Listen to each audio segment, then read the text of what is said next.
COVID-19 has impacted our communities, our state, the country, and the world.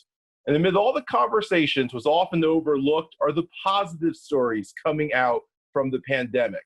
People who have taken it upon themselves to make a difference in their communities. And these stories coming together show us the difference made around the world. Tonight, we'll be talking to several individuals who have been doing just that. Don't go away. All those stories are coming up right here, right now. I'm Sam Chen, and this is Face the Issues.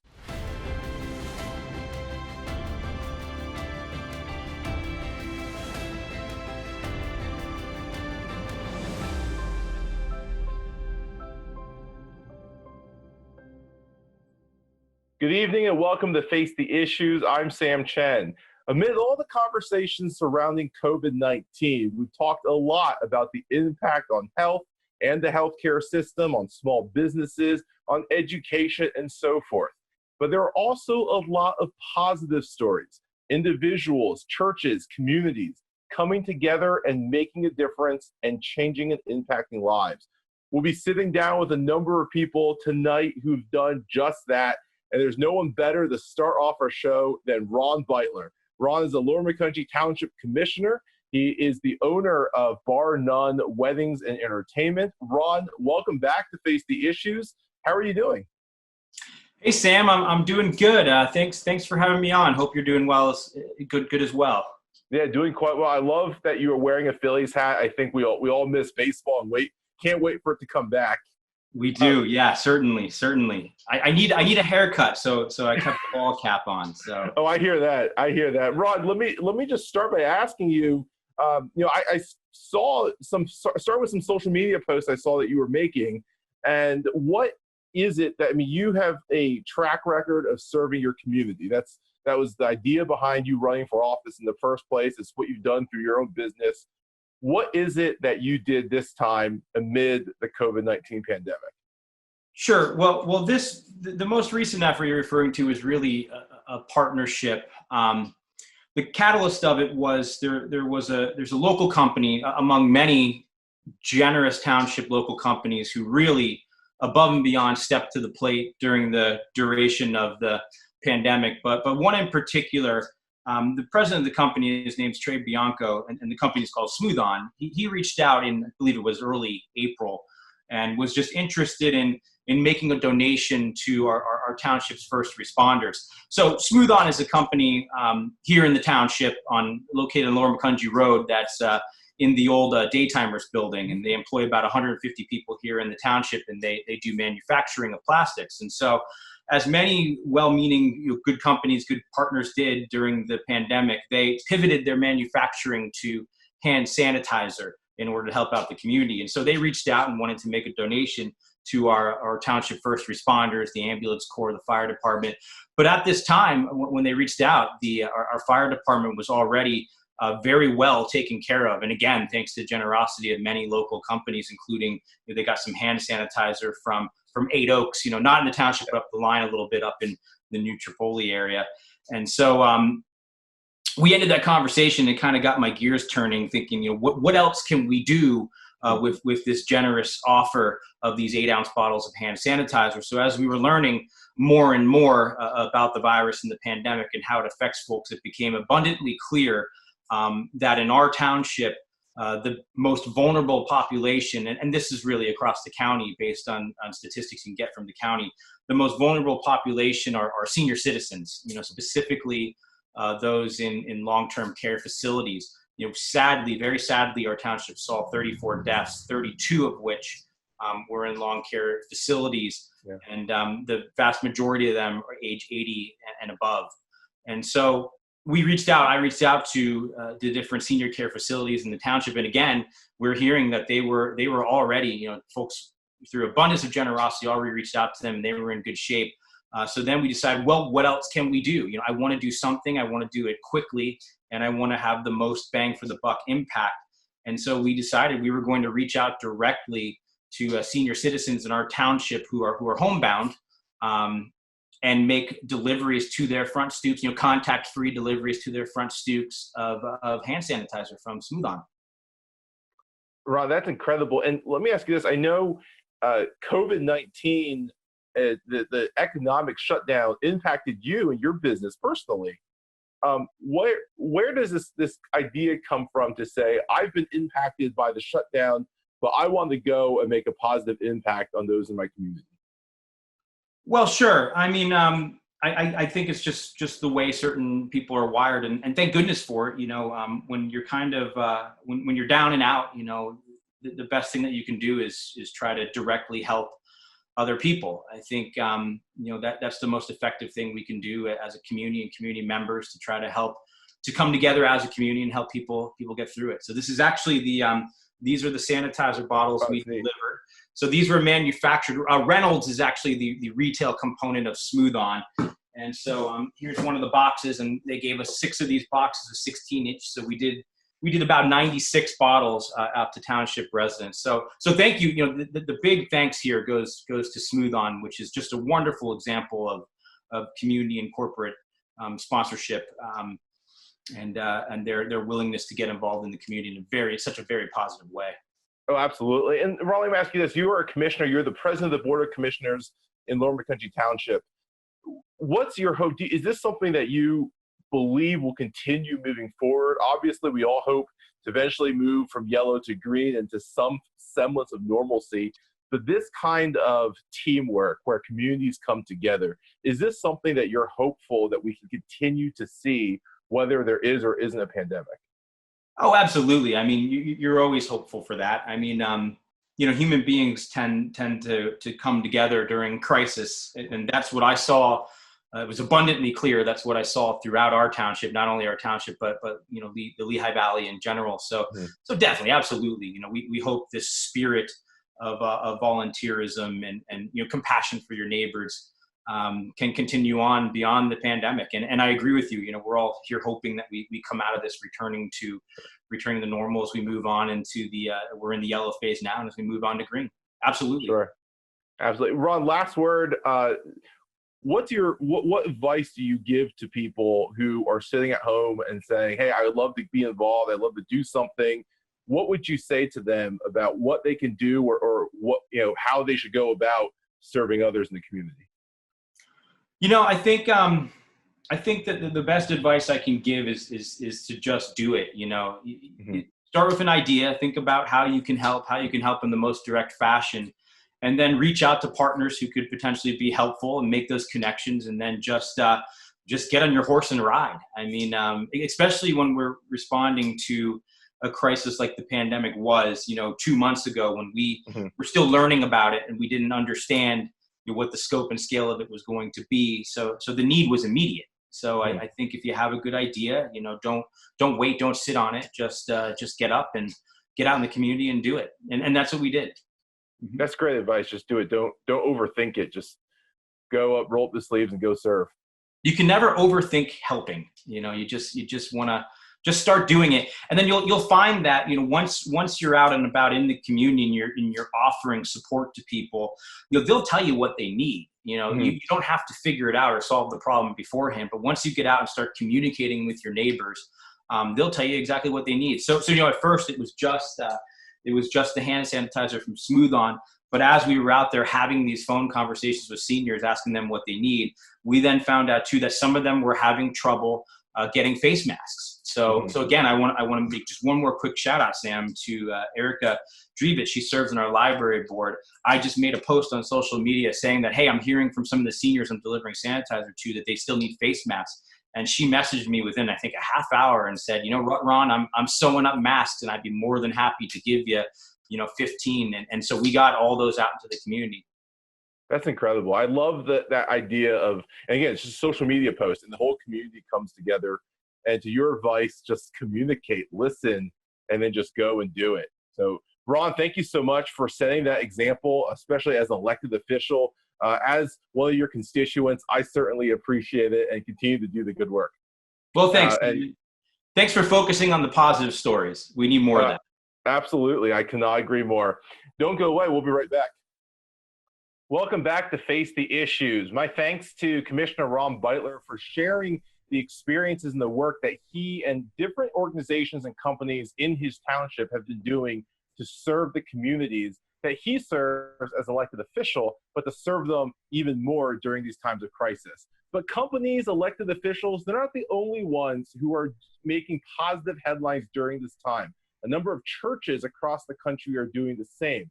I'm pleased to be joined now by Tim Gardner, who serves as campus pastor of Grace Fellowship Half Moon in New York State. Tim, welcome to Face the Issues. Thank you for being here. Hey, thanks, Sam. It is good to be here with you. It's good to see you. Those who don't know, I've had the privilege of knowing Tim during his time in the Lehigh Valley, where he has served at my home church here. And then we very bittersweet news where Tim joined the staff over at Grace Fellowship earlier this year. Tim, let me just give you the floor a bit here. Talk to me about the project that you guys did. I really just saw some social media posts. So what was it that you guys decided to do to serve your community amid the current crisis? Yeah, I believe what you saw in a social media post is part of a bigger picture. So I can speak to that, but also give you the broad strokes of the bigger picture that we've been working on since the very beginning of this COVID-19 era, as I'm calling it. Good word for it. Yeah, exactly. We knew that as a church, we couldn't do nothing. We know that God has put it into our laps on our plates to say, hey, if people are hurting, it's the church that comes alongside. And I know we kind of say that the two greatest commandments is love God with all of who you are and love others. And so we've really upped the love others game during this season, and knowing that there are going to be people who are in need. Mm-hmm. And so we did a big ask, and we created a special COVID-19 fund.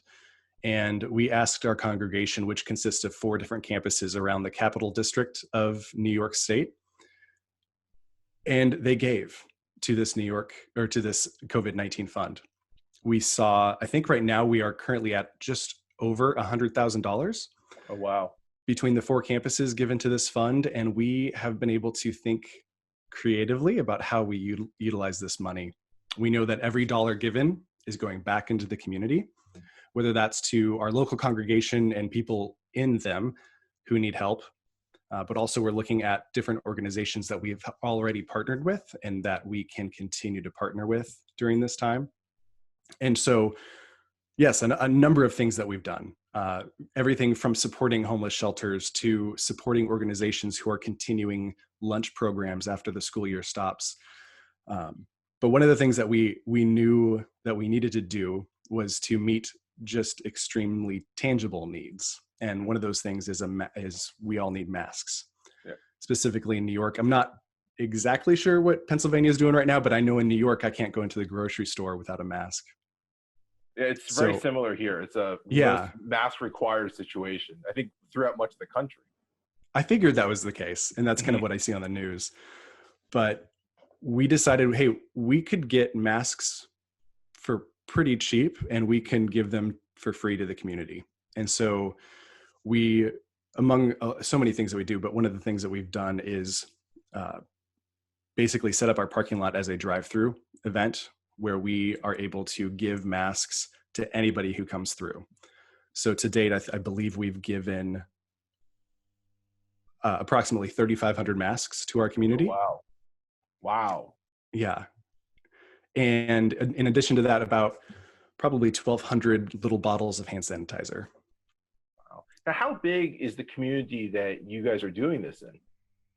Yeah, it spans pretty much from just north of Albany. So technically within the Albany city area, all the way through about 30 minutes north of Albany in the Saratoga County area. So this is, what I love about this, to your point, Tim, is this is a real tangible way to express that compassion. You touched on this a little bit. Let me ask you to go a little further on the why. It's easy for all of us to kind of feel the struggles of the moment, not getting a haircut, or not being able to see your friends at school, or not being able to go to work, or not having work for some people. Amidst all that, nobody would blame you if you said, hey, I just kind of need to get through this moment for myself and my family. What was it for you and for your colleagues that said, no, this is the moment we need to stand out and step up in our community? Yeah, I think it's I mean, if we look to scripture, John 13, and in there, Jesus washes his disciples' feet and says, essentially, as I've done for you, and as I'm going to do for you, do that for others. Love others as I've loved you. And so we know the love of God, and we know that we want to love others in the same way. And so, yeah, exactly. We could be sitting on our hands and saying, we need to save, we need to protect, and yet that's not what God has called us to do. And what's the reception been like? I'm sure there have been some fascinating conversations in the community as you've done this. Yeah, as people drive through, we get the, oh, thank you so much. This is so great. I've had the benefit of getting a phone call or a couple phone calls from people who have come through our drive-through and then call us a little bit later and said, hey, this was extraordinary. I don't go to church. I don't consider myself religious, but this showed me that you guys know what you're doing. And so that was a huge, like if we just did it for that one person, that was amazing. And Tim, let me ask you this too. What do you say to those who might be sitting on their hands and saying, hey, this is just a difficult time. I don't really want to get out there. Or maybe even, there's a virus out there. I'm not sure this is the time for me to be rolling up my sleeves.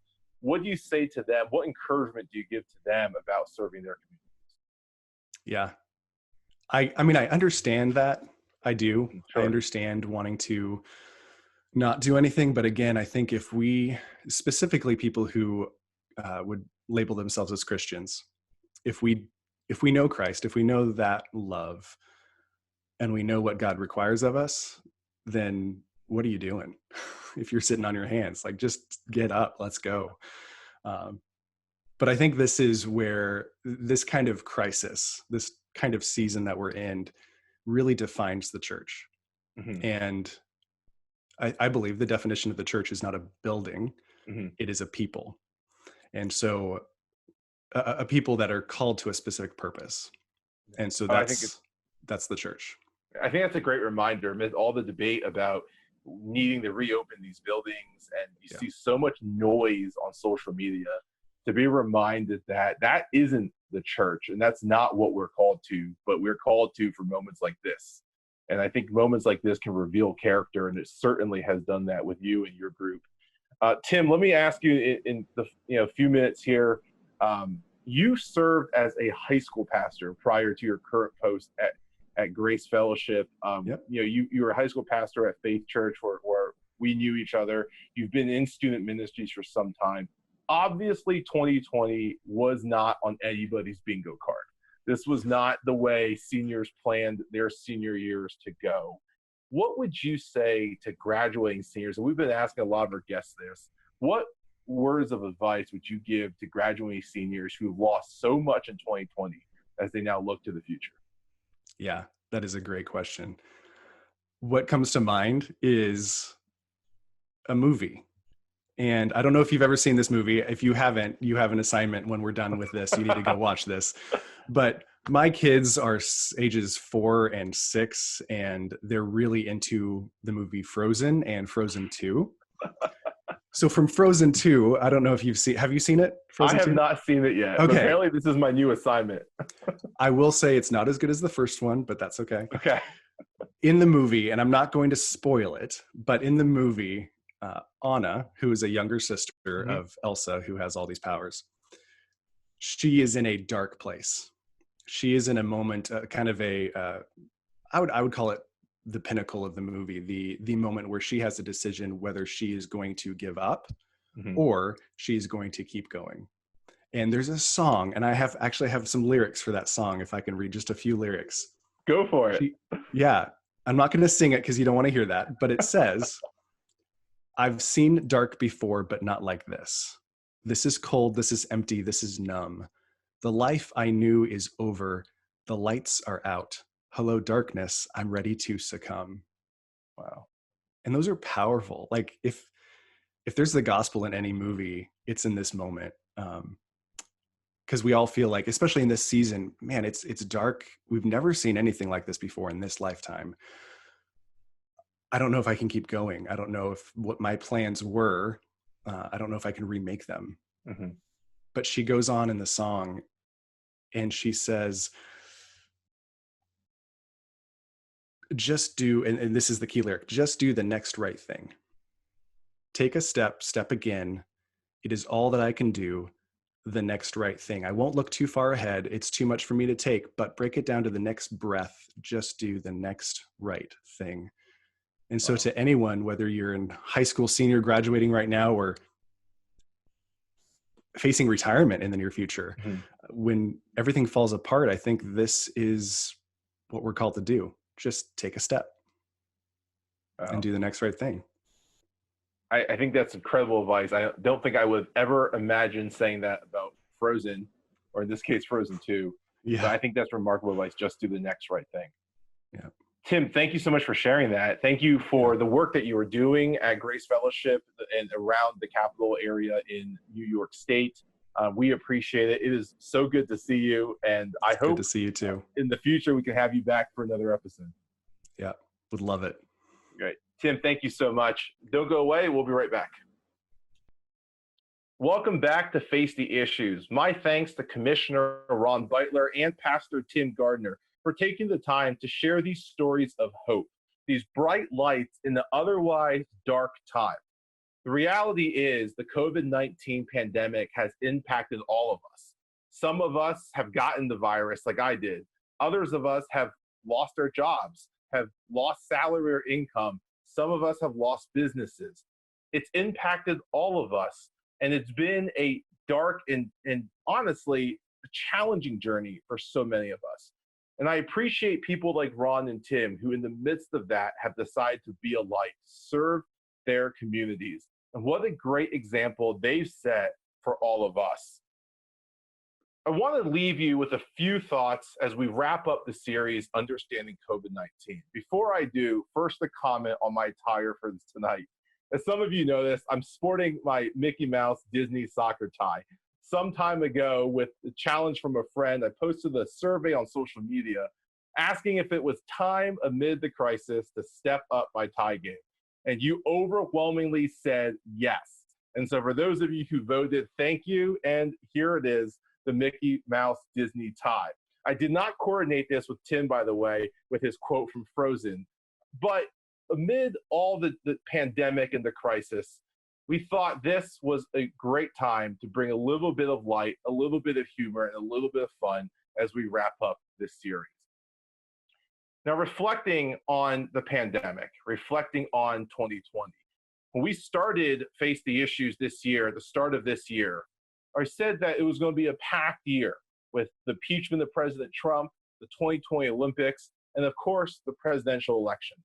And how wrong I was. We could have never predicted the wildfires in Australia, the death of Kobe Bryant, of course, COVID-19, everything we lost with it, from graduations and proms to the cancellation of every major event, sports seasons, concerts, and so forth. How could we forget the introduction of murder hornets and then the recent tragedies that we have seen displayed across our television screens, from George Floyd to Breonna Taylor to Ahmaud Arbery and so many others. 2020 certainly has been one for the books. But when we look back on 2020, what will we have learned? How will we as individuals have grown? See, we can't always pick the cards that are dealt us, but we can choose how to respond. If there's a message in all of this, it's the message of grace and growth. How will we allow 2020 to grow us? Certainly none of us chose this. This wasn't on any of our bingo cards, but can we lean into this moment and grow? Alex Morgan, the great women's soccer player on the United States women's national team, said after the U.S.'s defeat in the 2016 Olympics, she said, winning and losing isn't everything. Sometimes the journey is just as important. And I couldn't agree more. What has the journey taught us?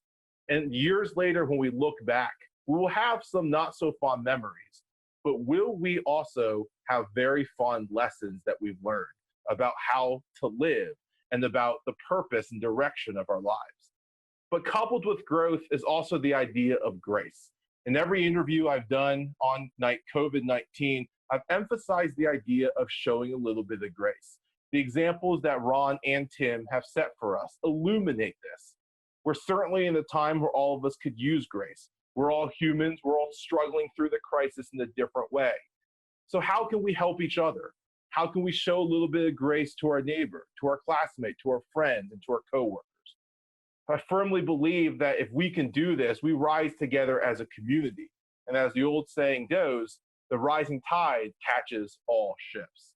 So as we continue through the second half of 2020, whatever life may throw our way, let's commit to growing together and to showing each other a little bit of grace. And lastly, a message to the class of 2020. I certainly understand this was not the senior year that any of you had planned. From ending sports seasons to not seeing your friends and classmates for the last time, to canceled proms and other events, this has been a difficult senior year. I encourage you to lean into it. The reality is, the card that you were dealt, the hand that you've been dealt, will help you grow if you allow it to. How you respond to the trials that you have faced in your senior year will determine the kind of person and the kind of leader you will be years from now. So lean into it. It's been a difficult year, but it hasn't taken anything away from what you've accomplished. If anything, it's only added to that. So my congratulations to all of you seniors who are graduating, and my best wishes for a very successful and bright future. That is all the time we have, and I thank you so much for tuning in today and to the entire Understanding COVID-19 series. My name is Sam Chen. On behalf of all of us here at Face the Issues, thank you and good night.